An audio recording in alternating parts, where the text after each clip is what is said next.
TorahBox.com pour la diffusion du judaïsme francophone vous retransmet un enseignement du Rav Avraham Ifrach. Bonne écoute et bon limoud.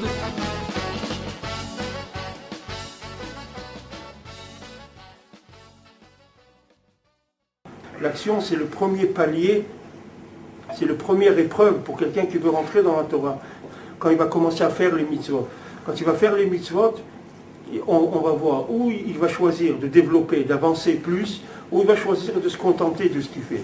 Quelqu'un il dit, mais quoi, c'est quoi le talit? Voilà, je mets le talit le matin, parce que j'ai acheté, mais au dar, j'ai pris les tzitzit, avec tout kasher, tout est bien, j'ai fait la bracha comme il faut. Qu'est-ce que tu veux? Qu'est-ce que tu veux faire avec les tzitzit? Non, les tzitzit c'est un monde, c'est quelque chose qui est très fort, c'est quelque chose qui est très élevé. Si quelqu'un il étudie ce que c'est les tzitzit, alors quand il va mettre son talit, il va ressentir des choses. Et ces choses-là vont lui ouvrir des portes pour découvrir. Découvrir quoi? Découvrir qui il est, lui, qui c'est son conjoint, qui sont ses enfants, qui sont son entourage, comme on a étudié toute la semaine qui est passée. Il va s'habituer à vivre avec un crédit spirituel sur ce qui l'entoure. Un crédit spirituel sur lui-même et sur son entourage. Parce qu'il va avoir des ouvertures. Il ne va pas être fermé. S'il est fermé, alors il va vivre qu'avec des comptes. Il va dire ça, c'est comme ça, c'est comme ça, c'est comme ça. Mais s'il ouvre, alors il va voir qu'il y a un monde extraordinaire qui est derrière ce qu'il voit là. Ce qu'il a l'impression qu'il connaît, il ne connaît pas du tout, Bichlal. Il a l'impression de maîtriser quelque chose, il ne maîtrise pas. Il ne sait pas du tout ce qu'il y a derrière tout ça. Et maintenant, pour arriver à ça, il faut utiliser la prière qui est l'ouverture vers le monde de l'illogique. De sortir de la logique. Tout ce qu'on a, Baruch Hashem, Akadosh Baruch Hu nous a donné beaucoup de cadeaux, beaucoup de cadeaux. Chacun il a reçu beaucoup de matanot. Et bifrat de vivre en Eretz Israël, c'est le plus grand cadeau que quelqu'un peut recevoir dans sa vie, d'être zoché, de vivre en Eretz Israël. Mais maintenant, combien on est loin de Kedushat Eretz Israël? Qu'est-ce que c'est Kedushat Eretz Israël? Voilà, on est venu en Eretz Israël. Comme on dit, on a amené le corps, on l'a posé, voilà, on l'a posé, il est là en Eretz Israël. Il y en a qui n'ont pas eu la chance, ils sont venus dans une caisse, ils sont en Niftar, ils sont venus de France. Il y a des gens, ils ont plus de mazal, ils sont venus plus jeunes, ou ils sont nés ici même. Mais maintenant, qu'est-ce qu'on fait ici? Est-ce qu'on est là? On est là pour quoi? On est là pour consommer Eretz Israël, pour consommer ce sentiment qu'on est chez soi. Alors si on est là pour consommer ce sentiment-là, qu'on est chez soi, ça va donner pire que si on était en Chutz La'aretz. C'est pour ça que vous verrez combien de fois en Chutz La'aretz j'ai rencontré des Israéliens qui ont fait tchouva en Chutz La'aretz. Ils me disent, je ne comprends pas. En Israël, je vais au Kotel, je vois des religieux et tout, je n'ai pas fait tchouva. Je suis venu ici, j'ai trouvé des gens une fois à Johannesburg, une communauté d'Israéliens là-bas, mamache extraordinaire, tous les jours ils étudient. Il y a des gens qui travaillent, mais à 5 heures ils sont à la synagogue, ils étudient 2 heures par jour, cours de Mishnah, Gemara et tout. Voilà, ici on est venu ici, chez les Noirs, c'est là où on a fait tchouva. On était chez nous en Eretz Israël, on n'a pas trouvé Dieu, on est venu chez les Noirs pour trouver Dieu. Pourquoi? Pourquoi ça? Dieu il est plus ici que là-bas, il est plus révélé ici que là-bas, mais il est révélé pour celui qui ne veut pas consommer, pour celui qui cherche, mais celui qui consomme, c'est pire que Chutz La'aretz. C'est-à-dire que ça va l'éloigner du judaïsme plus qu'en Chutz La'aretz. Parce qu'en Chutz La'aretz, il a le goy qui le pique tout le temps. Alors il est obligé d'avancer, il est obligé d'aller se retrouver au moins la chaleur de la communauté, de la famille, n'importe quoi. Il est obligé de faire un petit effort. Mais ici, il n'a pas de problème. Là où il va, c'est toute la famille, c'est tous les amis, c'est tout. Il est chez lui ici, il peut se laisser aller complètement. Il n'y a aucun problème. Donc on voit ici un exemple vivant que le naasé, c'est-à-dire l'action elle-même, même si on a la chose, elle peut nous éloigner plus que si on ne l'a pas. Si on ne sait pas l'utiliser. Alors des fois, on prie, Hachem, on demande quelque chose, on dit, j'ai prié des années pour quelque chose et je ne l'ai pas eu. Parce qu'Hachem, il sait que je n'ai pas la maturité pour l'avoir. Et si je l'ai, ça va me faire plus de mal que si je ne l'ai pas. Alors Dieu ne me le donne pas.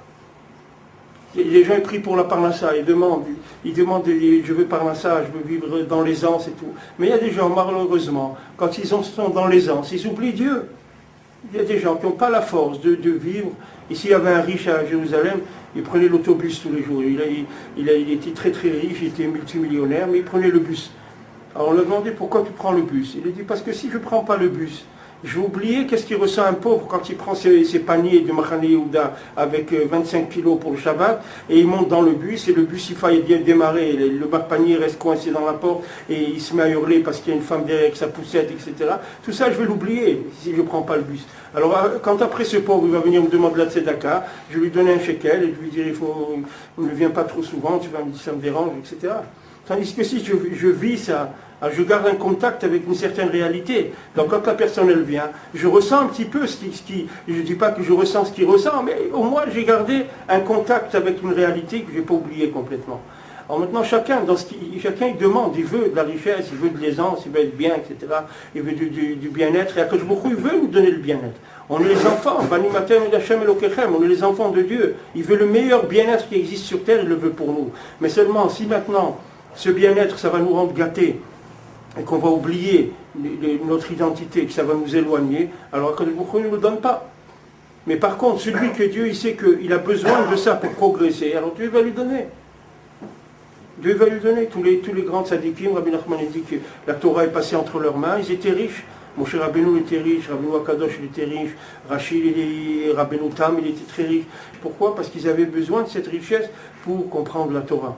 Rabbi Nachman il explique dans un enseignement qu'il y a des compréhensions de la Torah auxquelles on ne peut pas avoir accès si on n'est pas riche. Ça paraît, les gens ils n'aiment pas tellement entendre ça parce qu'ils disent quoi des tzadikim qui étaient riches, parce que ça aussi dans notre tête à nous, un tzadik il doit toujours être pauvre, sinon ça ne peut pas être un tzadik.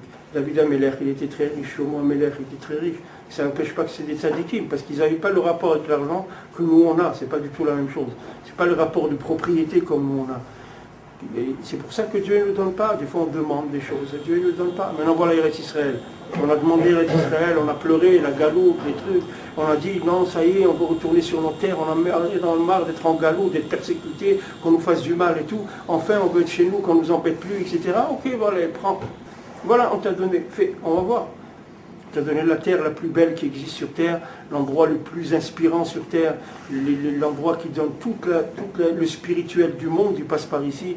Toutes les prières du monde, elles passent par Jérusalem. Donc c'est l'endroit le plus élevé spirituellement qui existe sur terre. Nous, on va voir qu'est-ce que tu fais avec ça. Voilà, on a voulu, voilà, prends. Alors malheureusement, on voit qu'il y a beaucoup des fois où on s'endort avec ça. On s'endort, ça demande, il faut travailler, parce que sinon, le fait qu'on possède quelque chose, même si c'est quelque chose de très élevé, ce sentiment-là de possession et de consommation et de profit, ça va nous endormir pire que si on n'avait pas la chose. Ça paraît, c'est embêtant de dire ça, parce qu'on dirait alors, elle est d'avoir sort, comment on va arriver à s'en sortir? Non, vous voyez qu'on est en Eretz Israël, on n'est pas tranquille. On n'est pas tranquille à cause de ça, parce que Dieu ne veut pas nous abandonner, c'est pour ça qu'on n'est pas tranquille. Mais s'il nous faisait que tout Eretz Israël, ça serait un club méditerranéen où tout le monde est nifla en vacances toute l'année et tout, alors il n'y a pas de problème, Dieu peut faire ça en une seconde, c'est pas un problème. Alors on s'endormirait, mais là, le fait qu'on est tout le temps entouré par des ennemis de l'intérieur, de l'extérieur, et que même parmi nous, il y a